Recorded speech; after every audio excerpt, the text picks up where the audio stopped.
मुआशरे की उन पामाल कदरों को मेरे आका ने जिंदगी बख्शी और हर शख्स को उसका हक दिया। एक शख्स इस्लाम लाता है, उससे इंटरव्यू किया जाता है, बता इस्लाम की किस कदर ने तुझे मुतासिर किया। अब उसका जवाब सुनिए। वो कहता बस सीरत का एक वाकया मेरी हिदायत के लिए काफी हो गया। और वो ये, एक दिन हुजूर की मजलिस लगी थी, सहाबा मौजूद थे। अचानक एक साहिब आए, अर्ज की हुजूर मेरा बेटा सुबह से गुम है, मिल नहीं रहा, तो आप दुआ कर दें बेटा मिल जाए। कबल इससे कि हुजूर के हाथ दुआ के लिए उठते और इजाबत के दरवाजे खुलते। उसी मजलिस के कोने में एक शख्स जल्दी से उठ खड़ा हुआ, अर्ज की हुजूर अभी अभी फलां बाग के किनारे से मैं गुजर के आया हूं, मैंने इसके बच्चे को बच्चों के साथ खेलता हुआ देखा है। बाप ने सुना तो दौड़ लगा दी, आका करीम फरमाया से बुलाओ। बुलाया गया, कहा बड़ी जल्दी है हुजूर, आप जानते हैं एक बाप के जज्बात क्या होते हैं। माँ अलग तड़प रही है बेटे की, सुबह से मिल नहीं रहा, मैं जल्दी से बेटे को मिलना चाहता हूँ और उसकी माँ तक पहुंचाना चाहता हूँ। सुनिए, आका करीम फरमाया जरूर जाओ और मिलो, लेकिन एक बात मेरी याद रखना। अर्ज की इरशाद फरमाया जब बाग के किनारे जाओ उसको बेटा कह के आवाज नहीं देनी, जो नाम रखा है उस नाम से पुकारना। उसने अर्ज की हुजूर वो मेरा बेटा है, अगर उसको मैं बेटा कह के आवाज दे दूं तो इसमें हर्ज भी क्या है। कहा तुमने नाम जो रखा है उस नाम से पुकारना। हुजूर बेटा कहने में हर्ज? फरमाया तुम नहीं जानते, हो सकता है उन बच्चों में कोई यतीम बच्चा खेल रहा हो और तुम सुबह से बच्चे से बिछड़े हो और तुम्हारे लहजे में बला की मिठास होगी, और जब तुम अपने बच्चे को बेटा कह के पुकारोगे तो यतीम बच्चों के दिल पे कचोके लगेंगे, आज हमारा बाप होता तो हमें भी बेटा कह के पुकारता। ये हमारी शरीयत का मिजाज है। बेवा के सामने अपनी बीवी से प्यार न करो, गरीब के सामने अपनी दौलत की नुमाइश न करो, बल्कि मेरे आका करीम फरमाया अपने गोश्त की खुशबू से हमसाये को तकलीफ न दो। या तो थोड़ा सा पानी ज्यादा डाल लो, शोरबे की एक प्याली हमसायों के घर भेज दो, और अगर ऐसा नहीं कर सकते तो ऐसे जावी और वक्त में पकाओ कि हमसाये के बच्चों को तकलीफ ना हो।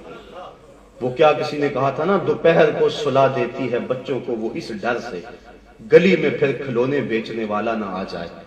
लेकिन कभी हमने इस नुक्ता नजर से देखा, हमने कभी इन जावियों से सोचा?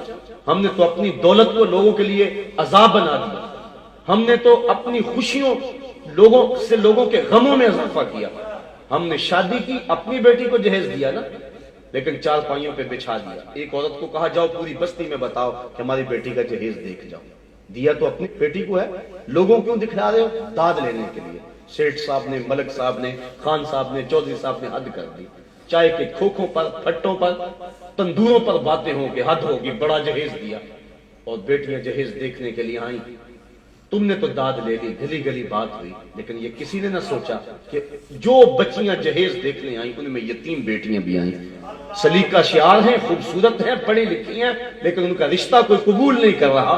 तुम्हारे तरक्कों के हिसाब से जहेज जब उन बेटियों ने देखा जो जख्म उनके कलेजे आया, उसका मदावा किसके पास है?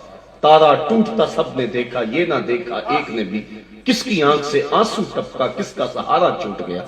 तुम्हारी बेटी का जहेज देखने के लिए उस मजदूर की बेटी भी आई जो बुढ़ापे के बावजूद सामान उठा के अड्डे पे चला जाता है। मजदूरी वाले अड्डे पे जाके बैठता है, सारे बूढ़ा समझ के उसे छोड़ देते हैं, और वो कहता है मुझे 10 रुपए कम दे देना, लेकिन उसे कबूल कोई नहीं करता। और आज वो बीवी को कह के आया था जो रकम मिलेगी उसका आटा भी लेकर आऊंगा। और दोपहर तक जब कोई उसको नहीं ले जाता, मायूस होकर जब वापस पलटता है, कि आप अंदाजा कर सकते हैं उसके कदम कितने बोझल होते हैं। और घर की दहलीज अबूर करना उसके लिए पुल सरात अबूर करने के मुतरादिफ होता है। वो अपनी बीवी की आंखों से आंखें नहीं मिलाता जब अंदर जाता है, और अंदर कपड़े सी सी के अपने जहेज तैयार करती हुई बेटियां जब अपने बाप को यूं खाली आता हुआ देखती हैं, तो जो जख्म उसके कलेजे में लगते हैं, ये अलग दुखड़ा है, मैं उसको अल्फाज का जामा नहीं दे सकता। तुम्हारी बेटी को जहेज देखने के लिए उस मजदूर की बेटियां भी आई। तुमने तो दाद ले ली, लेकिन जो कचोके उनके सीने पे लगे उसका मदावा किसके पास है? काश कि हम हुजूर की राहों के मुसाफिर होते और हमने हुजूर की सीरत को देखा होता, अल्लाह के महबूब अलैहिस्सलाम के अंदाज़े तबलीग को और अंदाज़े तरबियत को नजर में रखा होता। खुदा की कसम ईद के दिन कलेजा फटता है। एक तरफ तो अमीर का बिगड़ा हुआ बच्चा गोल्डन सेब का एक कोना काट के दूसरा कुत्ते के आगे डाल रहा होता है, और दूसरी तरफ बेवा का यतीम बच्चा छाबड़ी लगाकर ईद के दिन भी आलू छोले बेच रहा होता है। बच्चों के जज्बात होते, जो गुब्बारे बेचते बच्चे हैं اور جو پانی بیچتے پھرتے ہیں معصوم بچے، ان کا جی بھی چاہتا ہے کہ وہ سکول جائیں، ان کی ماؤں کے بھی ارمان ہیں۔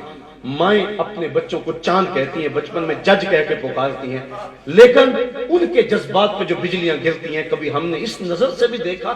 آئیے مصطفیٰ کے دامن میں پناہ لے، اور وہ معاشرہ جو میرے آقا نے دیا، کہا ضرور جاؤ اور جا کے اپنے بیٹے کو گھر لے جاؤ، لیکن اس کو بیٹا کہہ کے آواز نہیں دینی، اس کو تم نے جو نام رکھا ہے اس نام سے پکارنا ہے۔